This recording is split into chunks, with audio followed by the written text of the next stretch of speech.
యథార్థముగా మాట్లాడవలసి వస్తే పట్టుపంచ కట్టుకుని పరమేశ్వర సన్నిధానమునకు వెళ్లకుండా ఉండడం మంచిది. ఎందుకో తెలుసా? ప్రతి వస్తువుకి కూడా గుణదోషములుంటాయి. ఒక్క పట్టుపంచ నెయ్యాలంటే ఎన్ని లక్షల పట్టు పురుగులో చచ్చిపోతాయి. మల్బరీ ఆకులు పెట్టి పట్టుపురుగుని పెంచి బాగా కడుపు నిండా తిని అది పట్టు దారాన్ని చుట్టూ అల్లుకుని పట్టుగూట్లో మెత్తగా ఉంది కదా అని పడుకుంటుంది. ఇక అది పడుకుని నిద్రపోవడం మొదలెట్టిన తర్వాత ఇక అది బయటికి రాలేదు, ఇక పట్టుదారం వదలదు. ఇప్పుడు ఆ పురుగును ఒక్కదాన్ని తీసి బయటపడేయాలంటే పట్టు కాయని కోసేయాలి. కోసేస్తే దారం ఇంతంత ముక్కలైపోతుంది. అందుకే పట్టు కాయలన్నీ ఏం చేస్తారంటే మరుగునీళ్లలో పడేస్తారు. మరుగునీటిలో పడిపోగానే ఆ పట్టు పురుగుకి తెలివి వస్తుంది.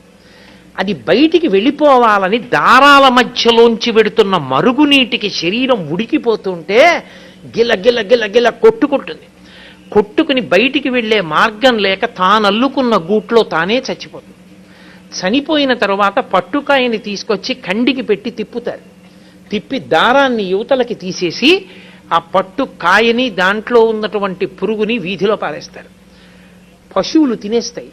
మాంసాహారులైన పందులు మొదలైనటువంటివి తింటాయి. ఎంతో హింస ఉంది ఒక పట్టుపంచలో. ఒక పట్టుపంచ కట్టుకుని ఒక పట్టు చీర కట్టుకుని ఆర్జిత సేవకి వెళ్ళడం కన్నా నూలుతో చేయబడినటువంటి పంచ కట్టుకుని వెళ్ళడం సర్వోత్కృష్టము. నేను వేదాన్ని ప్రమాణం చేసి మాట్లాడుతున్నాను.